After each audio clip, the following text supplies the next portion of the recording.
Oh. Hi, folks. I'm Dr. James Thunder. Welcome to my show, the name of which I have forgotten. Probably something with Dr. Thunder at the time. Now, you may be wondering, Dr. Thunder, you magnificent, sexy bastard. Where have you been for all these long months? Without your guiding light, I've turned to a life of crime and become addicted to meth. Well, it's a long story.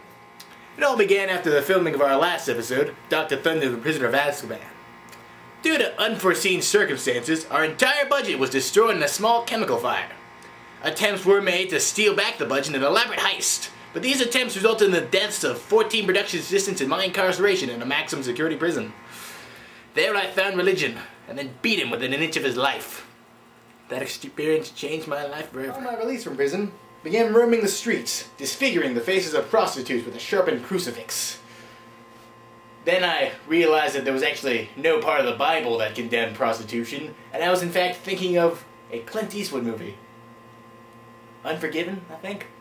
Anyway, it had Morgan Freeman in it, and I had apparently confused Morgan Freeman with God, you know, as you do. After this, I attempted to get the show back on track using money inherited from elderly widows. Unfortunately, it turned out that most of our new hires were either illegal immigrants or the ghosts of long-dead Irish haberdashers. To make matters worse, before we could call in the INS or the Ghostbusters, I was killed in a helicopter crash in the Philippines. Luckily, I had developed sort of a cult following in the Philippines, by which I mean a religious sect devoted to worshipping me. My disciples brought me back, something not dead but not quite alive. I then betrayed them, destroying their physical bodies and trapping their souls forever within the vortex of my black withered heart.